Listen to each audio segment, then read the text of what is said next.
దివ్యవాణి ప్రేక్షకులకు శుభాభివందనములు. క్రీస్తే పునాదిగా ఈ కార్యక్రమానికి మనందరినీ కూడా ఆహ్వానిస్తున్నాం. ఈ సమయంలో మనము అందరము కూడా ఈ పాట ద్వారా దేవుని ఆరాధించుకుందాం, మన దేవాదేవుని ఘనపరచుకుందాం. ఎక్కడైతే దేవుడు స్తుతించబడతాడో, ఆరాధించబడతాడో అక్కడ దేవుడి సన్నిధిని మనం చూస్తాం.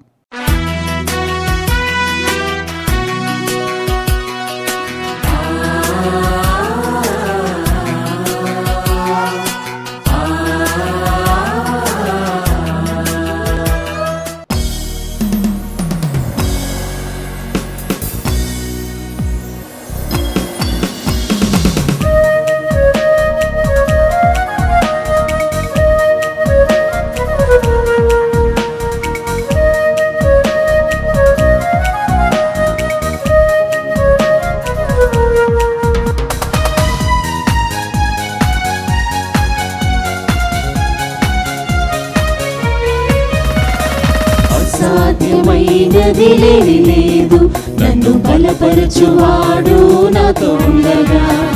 అసాధ్యమైనది లేని లేదు, నన్ను బలపరచువాడు నాతో ఉండగా.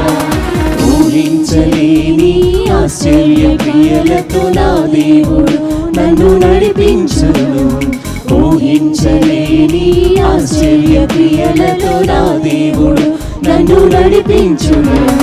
సాధ్యమే అన్ని సాధ్యమే నా యేసు తోడయుండగా.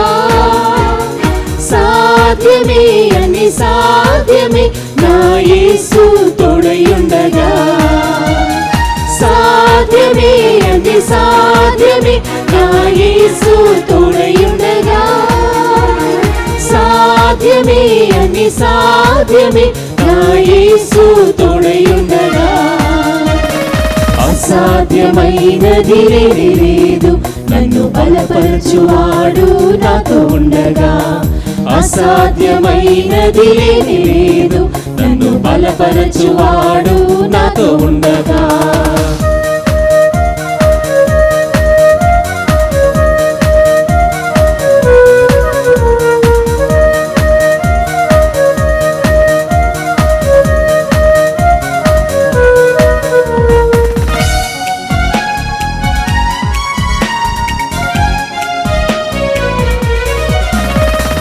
శోధన శ్రమలు వచ్చినను ఏ మాత్రము నేను వెనుదిరుగను. శోధన శ్రమలు వచ్చినను ఏ మాత్రము నేను వెనుదిరుగను. సత్యస్వరూపి సర్వోన్నతుడు అయిన గొప్ప దేవుడు నన్ను బలపరచును. సత్యస్వరూపి సర్వోన్నతుడు అయిన గొప్ప దేవుడు నన్ను బలపరచును. సాధ్యమే అని సాధ్యమే నా యేసు తోడయుండగా. సాధ్యమే అని సాధ్యమే నా యేసు తోడయుండగా. సాధ్యమే అని సాధ్యమే నా యేసు తోడయుండగా. సాధ్యమే అని సాధ్యమే నా యేసు తోడయుండగా. అసాధ్యమైనది లేదు, నన్ను బలపరచువాడు నాతో ఉండగా. అసాధ్యమైనది లేదు, నన్ను బలపరచువాడు నాతో ఉండగా.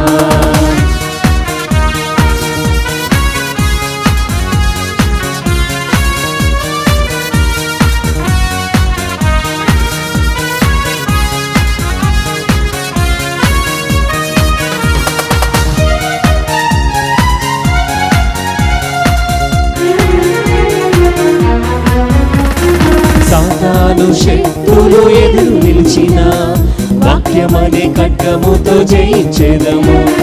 సాతాను శక్తులు ఎదురు నిలిచిన వాక్యమనే ఖడ్గముతో జయించెదము. సర్వశక్తుడు తన శక్తితో నింపి సాతానుపై నాకు జయమిచ్చును. సర్వశక్తుడు తన శక్తితో నింపి సాతానుపై నాకు జయమిచ్చును. సాధ్యమే అని సాధ్యమే నా యేసు తోడయుండగా.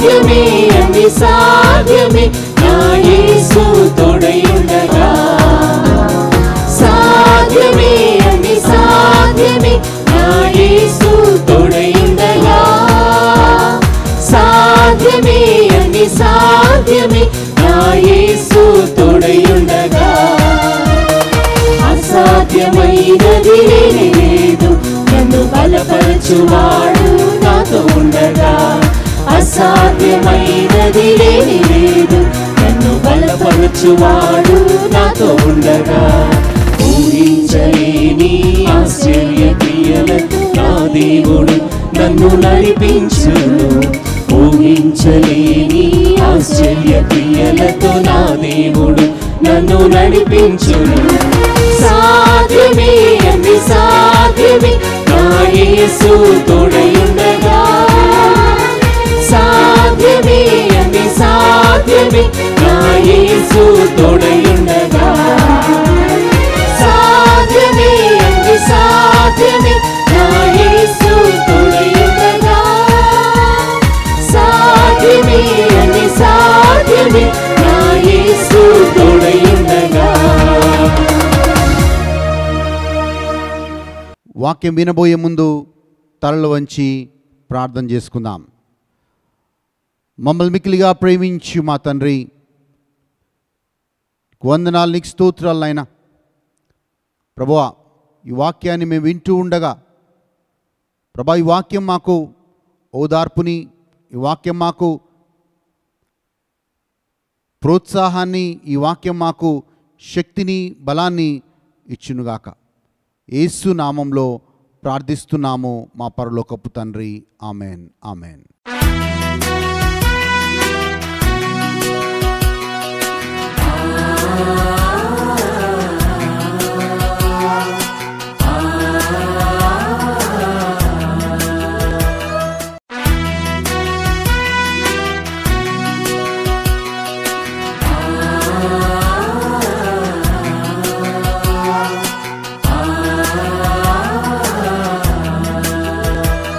ఈరోజు మన వాక్యంలో నుంచి రోమీయులకు రాసిన లేఖ 8వ అధ్యాయం 31వ వచనం నుంచి మన వాక్యాన్ని ధ్యానించబోతూ ఉన్నాం. పౌలు ఆ రోజు ఈ మాటని అంటూ ఉన్నాడు. దేవుడు మన పక్షాన ఉండగా మనకి విరోధి ఎవడు? If God is for us, who can be against us? ఈ లోకంలో మనం ఉన్నప్పుడు అనేకమైన భయంకరమైన మనుషుల మధ్యలో, ఈర్ష్యల మధ్యలో, పగల మధ్యలో, ద్వేషాల మధ్యలో మనము జీవిస్తూ వస్తాం. కొన్నిసార్లు మనం ఒంటరి వాళ్ళుగా అయిపోయినట్లుగా అనిపిస్తుంది. కొన్నిసార్లు ప్రభువా, నేను నిస్సహాయ స్థితిలో ఉన్నాను, నేను సహాయం చేసే వాళ్ళకి ఎవరు లేరు, నేను నిస్సహాయ స్థితిలో ఉన్నానని దేవుడి దగ్గర మొరపెట్టుకున్న సందర్భాలు ఎన్నో ఉంటాయి. కానీ అలాంటి టైంలో ఎంతమంది మనకు ఎదురుగా నిలబడ్డా, ఎంతమంది మనకు వ్యతిరేకంగా వచ్చినా పౌలు గారి మాట అంటూ ఉన్నారు, దేవుడు నీ పక్షాన ఉండగా నీకు విరోధి ఎవడు? ఆ రోజు నిర్గమకాండం 14వ అధ్యాయం 14వ వచనంలో కూడా దేవుడు మోషేకి ఇచ్చిన వాగ్దానం కూడా అదే. నీవు కదలక మెదలక ఉండు, నీ పక్షాన పోరాడే దేవుడును నేను అన్నాడు. మోషేకి ఒకవైపు ఎర్ర సముద్రం ముందు ఉంది, వెనకాల ఐగుప్తీయులు. ఈ ఐగుప్తులందరూ కూడా, ఫరో రాజు అందరూ కూడా మోషేని, ఇజ్రాయెల్ ప్రజలందరినీ కూడా నాశనం చేయాలని వాళ్ళు వస్తూ ఉన్నప్పుడు దేవుడు ఈ వాగ్దానాన్ని మోషేకిస్తూ ఉన్నాడు. మీరు కదలక మెదలక దేవుని సన్నిధిలో ఉండండి, మీ పక్షాన దేవుడు పోరాడతాడు అన్న మాట, ఆ ధైర్యం వాళ్ళని ముందుకి సాగే విధంగా చేసింది. ఈరోజు అనేక మంది, బహుశా నీ సొంత వాళ్ళే కావచ్చు, నీ కుటుంబ సభ్యులే కావచ్చు, వీళ్ళందరూ కూడా అనేక కారణాల వల్ల వాళ్ళకి వ్యతిరేకంగా నిలబడవచ్చు.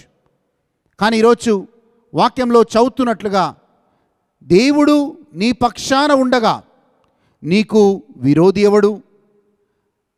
ఒకవేళ దేవుడు నా పక్షాన ఉంటే, దేవుడు నీ పక్షాన ఉంటే మనకు విరోధముగా ఎంతమంది లేచినా వాళ్ళు నిలువజారరు. ఎందుకంటే దేవుడు మన పక్షాన పోరాడేవాడిగా ఉంటాడు కనుక. ఈరోజు ఈ వాగ్దానం నమ్ముదాం. నా పక్షాన దేవుడు ఉండగా నాకు విరోధంగా ఎవరు కూడా నిలువజాలరు అన్న వాగ్దానాన్ని మనం నమ్ముదాం. కానీ ఒకటి మనం జాగ్రత్తగా గమనించుకోవాల్సిన విషయం ఏంటంటే, దేవుడు నిజంగా నా పక్షాన ఉన్నాడా? బైబిల్ గ్రంథంలో సంసోనుని మనం చూస్తూ ఉన్నాం. సంసోను చాలా దేవుడి చేత దీవించబడ్డవాడు. ఆయన క్లిష్టమైన పరిస్థితిలో ఉన్నప్పుడు దేవుని ఆత్మ ఆయన్ని ఆవరించేది. దేవుని ఆత్మ ఆయన ఆవరించినప్పుడు దేవుడు ఆయన పోరాడే ప్రతి పోరాటంలో ఆయన విజయాలను చూస్తూ వచ్చాడు. ఒకసారి మనము వాక్యంలో చదువుతున్నాం. న్యాయాధిపతుల గ్రంథం 14వ అధ్యాయం 5వ వచనంలో ఒక పులి ఆయనకి ఎదురైనప్పుడు ఒక మేక పిల్లని ఎలాగైతే పట్టుకొని రెండుగా చీలుస్తారో అలాగే ఆ పులిని, ఆ ఎదురుపడ్డ పులిని రెండుగా చీల్చినట్లుగా మనము బైబిల్లో చదువుతున్నాం. దేవుని ఆత్మ ఆయనకి తోడయింది. దేవుని ఆత్మ ఆయనకి తోడయింది కనుక అనేక పోరాటాల్లో, అనేక ఫిలిస్తీన్లతో చేసిన అనేక యుద్ధాల్లో సంసోను విజయాలు సాధిస్తూ వచ్చాడు. కానీ క్రమముగా సంసోను జీవితం మనం చూస్తే ఆయన చిన్న చిన్నగా దేవుడికి అవిధేయించుకుంటూ వెళ్ళాడు. పాపంలో జీవిస్తూ వచ్చాడు. దిలేలా అనే వ్యభిచారితో సహవాసంలో ఉంటూ వచ్చాడు. ఎలాగైతే ఆయన పాపంలో కూరుకుని పోయాడో చిన్న చిన్నగా అప్పటి వరకు గొప్పగా దేవుడు సహాయం చేశాడు. కానీ ఈయన పాపంలో ఎప్పుడైతే పడుతూ వచ్చాడో వాక్యం పలుకుతుంది, ఒకానొక రోజు న్యాయాధిపతుల గ్రంథం 16వ అధ్యాయం 20వ వచనంలో దేవుడు ఆయనని విడిచిపెట్టి వెళ్ళిపోయాడు. దేవుని ఆత్మ, దేవుని శక్తి సంసోనుని విడిచిపెట్టి వెళ్ళిపోయింది. ఆ సమయంలో సంసోను దేవుని శక్తి కోసం అడుగుతూ ఉన్నాడు, ప్రభువా నాకు శక్తి కావాలి అని. కానీ ఆయన జీవితం వల్ల, ఆయన పాపపు జీవితం వల్ల దేవుడు, పరిశుద్ధుడైన దేవుడు ఆయనని వదిలేసి వెళ్ళిపోయినట్లుగా మనం బైబిల్లో చూస్తున్నాం. The lord departed from Samson అనే మాట మనం బైబిల్ గ్రంథంలో చదువుతున్నాం. ఎప్పుడైతే దేవుడు అతని నుంచి వెళ్ళిపోతున్నాడో సంసోను దేవుని శక్తిని కోల్పోతున్నాడు. ఈసారి ఫిలిస్తీన్ల చేతిలో సంసోను ఓడిపోతున్నాడు. ఇక పూర్తిగా సంసోను ఆయన జీవితమే కోల్పోతున్నాడు. ప్రియమైన దైవజనమా, దేవుడు సంసోనుతో ఉన్నంత కాలం విజయాల గుండా విజయాలు సంసోను సాధిస్తూ వచ్చాడు. ఎప్పుడైతే దేవుడు సంసోని వదిలేసినప్పుడు, దేవుని ఆత్మ సంసోనుని విడిచిపెట్టి వెళ్ళిపోయినప్పుడు సంసోను అపజయాల గుండా వెళ్ళాడు. ఒకసారి మనము దేవుడు నీ పక్షాన ఉన్నాడా లేడా అన్న విషయాన్ని గమనించుకోవాలి. పౌలు అంటున్నట్లుగా, దేవుడు నా పక్షాన ఉన్నప్పుడు నాకు విరోధి ఎవడు? దేవుడు నీ పక్షాన ఉన్నంత కాలం నీకు విరోధముగా ఎవ్వరు కూడా నిలువచాలరు. మనం అదే దావీదుని చూస్తూ ఉన్నాం. దావీదు ఒక మంచి ప్రార్థనా జీవితం దావీదుకు ఉండేది. దావీదు దేవుడి హృదయానుసారుగా పిలువబడుతుండేవాడు. ఈ దావీదు కీర్తన 118 6, 7 వచనాల్లో దావీదు అంటున్న మాట ఏంటంటే, దేవుడు నా పక్షాన ఉండగా నేను ఎవ్వరికి భయపడను, ఒక మనిషి నన్ను ఏమీ చేయజాలడు అనే మాటని దావీదు అంటున్నాడు. The Lord is on my side, I will not fear what a man can do to me. దావీదు నిశ్చయతలో ఉన్నాడు. ఆ నిశ్చయత ఏంటంటే, దేవుడు నా పక్షాన ఉండగా, దేవుడు నా కుడి ప్రక్కన ఉండగా నేను భయపడను. మనిషి నన్ను ఏ మనిషి కూడా నన్ను ఏమీ చేయజాలడు అన్న విశ్వాసంలో దావీదు జీవిస్తూ వచ్చాడండి. ఈరోజు అనేక ఆటుపోట్లు, దావీదు అనేక సమస్యలు గుండా వెళ్ళాడు. అనేక మంది శత్రువులు దావీదుకి వ్యతిరేకంగా లేచారు. దేవుడు ఆయన పక్షాన ఉన్నాడు కాబట్టి ఒక ఇజ్రాయెల్కి రాజుగా 40 సంవత్సరాలు అనేక యుద్ధాలు పోరాడుతూ అనేక యుద్ధాల్లో ఆయన విజయాన్ని సాధిస్తూ వచ్చాడు. ప్రియమైన దైవజనమా, ఈరోజు ఈ వాక్యాన్ని వింటున్న మనందరము కూడా దేవుడు నీ పక్షాన నా పక్షాన ఉన్నప్పుడు మనము ఏ స్థితికి కానీ, ఏ పరిస్థితికి కానీ, ఏ మనిషికి కానీ దేనికి కూడా భయపడనవసరం లేదు. ఎందుకంటే ఆ దేవుడు నీకు శక్తినిస్తాడు, ఆ దేవుడు నీకు బలాన్ని ఇస్తాడు, ఆ దేవుడు నిన్ను నడిపిస్తాడు. అందుకే పౌలు గారు అంటున్న ఈ మాట, దేవుడు నా పక్షాన ఉండగా నాకు విరోధి ఎవడు? If God is for me, who can be against మీ?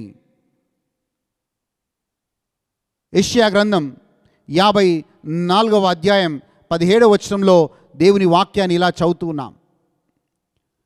దేవుడు నీ పక్షాన ఉన్నప్పుడు నీకు విరోధముగా నీ శత్రువులు ఏ ఆయుధము తీసుకొచ్చినను అది వర్ధిల్లదు అనే మాటని మనం చూస్తూ ఉన్నాం. పాత నిబంధన గ్రంథంలో యూదులందరినీ చంపేయాలి అని చెప్పి ఒక వ్యక్తి కుట్ర పన్నుతూ ఉన్నాడు. కానీ యూదులు ఆ ఎస్తేరు రాణితో సహా యూదులందరూ ఉపవాసంతో ప్రార్థన చేసినప్పుడు ఎవరైతే వీళ్ళ మీద కుట్ర చేస్తూ వచ్చారో వాళ్ళే వీళ్ళు ఏ శిక్షకి పాత్రులు కావాలో అదే శిక్ష వాళ్ళు పొందుకున్నట్లుగా మనం బైబిల్లో చదువుతున్నాం. దేవుడు నీ పక్షాన ఉండగా ఎంతమంది కుట్రలు చేసినా, ఎంతమంది నీకు విరోధముగా లేచినా ఏ ఆయుధము కూడా వర్ధిల్లకుండా దేవుడు చేస్తాడు. ఇది దేవుని వాగ్దానం. మనం చూసినట్లయితే బైబిల్ గ్రంథంలో గొలియాతు అనేక సవాళ్ళు చేస్తూ ఉన్నాడు. ఇజ్రాయెల్ మీద అనేక సవాళ్ళు చేస్తూ వచ్చాడు. ఆ గొలియాతు మాటలు విని అక్కడున్న సౌలు రాజు కావచ్చు, అక్కడ ఇజ్రాయెల్ ప్రజలందరూ భయపడ్డారు. కానీ దావీదొక్కడు దేవుని ముందుంచి ధైర్యంగా గొలియాతుని సంహరించినట్లుగా చూస్తున్నాం. మరి దావీదుకి సౌలుకి తేడా ఏంటంటే, సౌలు ఆ యొక్క గొలియాతు ఆకారం చూశాడు, ఆయన నోట్లోంచి వచ్చే మాటలు విన్నాడు, ఆయనలో భయం వచ్చింది. ఆ భయము ఆయనను ముందడుగు వేయనీయలేదు. కానీ దావీదు నమ్మాడు, ఈ గొలియాతుతో ఈ పోరాడే యుద్ధము నేను కాదు పోరాడేది, నా పక్షాన దేవుడుండి పోరాడతాడు. దేవుడు నా పక్షాన ఉన్నప్పుడు నాకు విరోధి ఎవడు అని దావీదు నమ్మాడు. ఆ ధైర్యంతో దావీదు ముందడుగు వేశాడు, గొలియాత్ని సంహరించినట్లుగా మనం చూస్తూ ఉన్నాం. ఈరోజు ఈ వాక్యం చూస్తున్నప్పుడు బహుశా నిరుత్సాహంలో ఉన్నామేమో, నిస్పృహలో ఉన్నాం. ప్రభువా, వాళ్ళందరూ అనేకులు ప్రభువా, వాళ్ళకి చాలా బలవంతులు ప్రభువా, ఒకవైపు నేను నిస్సహాయురాలిని ప్రభువా, మరి నా పక్షాన ఎవరుంటారు ప్రభువా అని నువ్వు అడుగుతున్నావేమో. కానీ దేవుడు అంటున్న మాట ఇర్మియా గ్రంథం 1వ అధ్యాయం 19వ వచనంలో మనం ఇలా చదువుతున్నాం, నీకు వ్యతిరేకంగా అనేక మంది పోరాడతారు, కానీ ఎవ్వరు కూడా నీకు వ్యతిరేకంగా నీ మీద గెలువజాలరు అనే మాట రాయబడింది. Many will fight against you but they shall not prevail over you.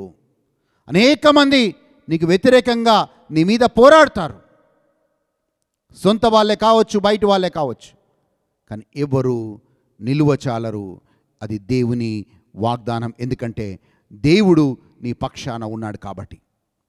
సంసోనుతో దేవుడునంత కాలం ఆయన విజయాల గుండా విజయాలు చూశాడు. దావీదుతో దేవుడునంత కాలం ఆయన విజయాల మీద విజయాలు చూశాడు. ఈరోజు అదే దేవుడు నీతో నడుస్తాడు. అదే దేవుడు ఇమ్మానుయేలుగా నీతో ఉండి నిన్ను నడిపిస్తాడు. నువ్వు పోరాడే ప్రతి పోరాటంలో ఆయన విజయాన్ని ఇస్తాడు. ఈరోజు ధైర్యం తెచ్చుకుందాం. ప్రభువా, నువ్వు నా పక్షాన ఉండగా నాకు విరోధి ఎవడు? దేవా, నువ్వు నా ప్రక్కన ఉండగా నేను దేనికి భయపడను. ఎందుకంటే నువ్వు నా పక్షాన పోరాడుతావు కనుక. నువ్వు నా పక్షాన ఉండగా నాకు విరోధంగా లేచిన ఏ ఆయుధము కూడా వర్ధిల్లదు ప్రభువా. అనేక మంది నాకు వ్యతిరేకంగా పోరాడొచ్చు, కానీ ఎవ్వరు కూడా నా మీద గెలువచాలరు. అది దేవుని వాగ్దానం. ఈ వాగ్దానం పట్టుకుందాం. ఒకసారి అందరిని కూడా మీరున్న పరిస్థితిని దేవుడికి సమర్పిద్దాం. అది అనారోగ్యం కావచ్చు, అది కుటుంబ సమస్య కావచ్చు, అది ఏ పరిస్థితి అయినా కావచ్చు, దేవుడి సన్నిధిలోకి తీసుకొచ్చి మనం ప్రార్థన చేద్దాం. ఈ పాటని ప్రార్థనగా చేసుకొని, ప్రభువా నా పక్షాన పోరాడే దేవుడవు నాయన అని మన సమస్యని, మనమున్న స్థితిని దేవుడికి సమర్పించి ఈ పాటని ప్రార్థనగా చేసుకొని మనము పాట పాడుకుందాం.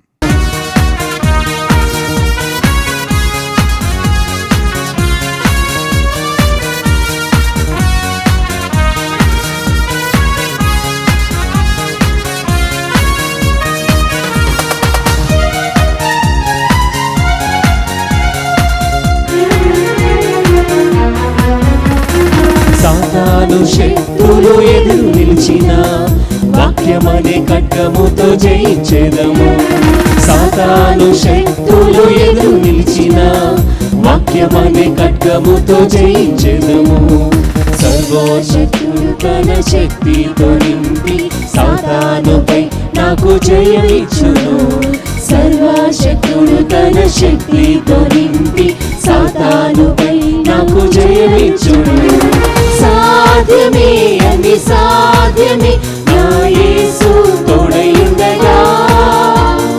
సాధ్యమే అని సాధ్యమే నా యేసు తోడయుండగా. సాధ్యమే అని సాధ్యమే నా యేసు తోడయుండగా. సాధ్యమే అని సాధ్యమే నా యేసు తోడయుండగా.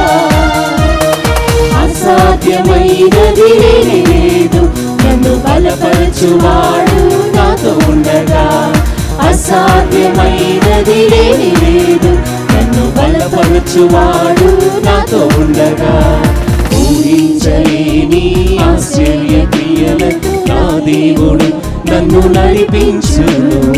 ఊహించలేని ఆశ్చర్య క్రియలతో నా దేవుడు నన్ను నడిపించును.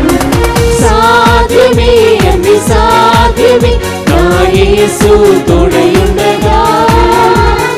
సాధ్యమే అని సాధ్యమే నా యేసు తోడయుండగా.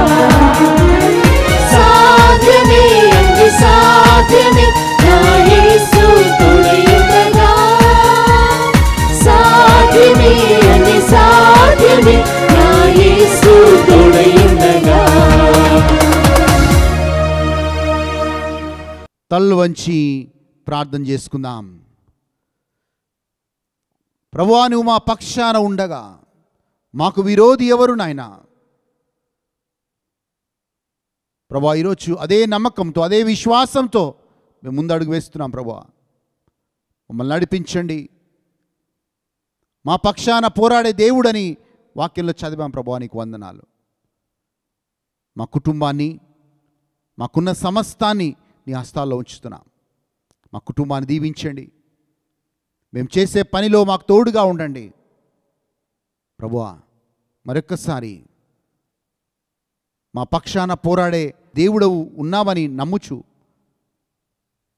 నీ కాపుదల, నీ భద్రత మాకెల్లప్పుడూ ఇవ్వమని యేసుక్రీస్తు నామంలో అడిగి వేడుకుంటున్నాము మా పరలోకపు తండ్రి. Amen, amen. మళ్ళీ వచ్చే వారం ఇదే సమయానికి క్రీస్తే పునాదిగా అనే కార్యక్రమంలో కలుద్దాం. దేవుడు మిమ్మల్ని, మీ కుటుంబాలని దీవించునుగాక.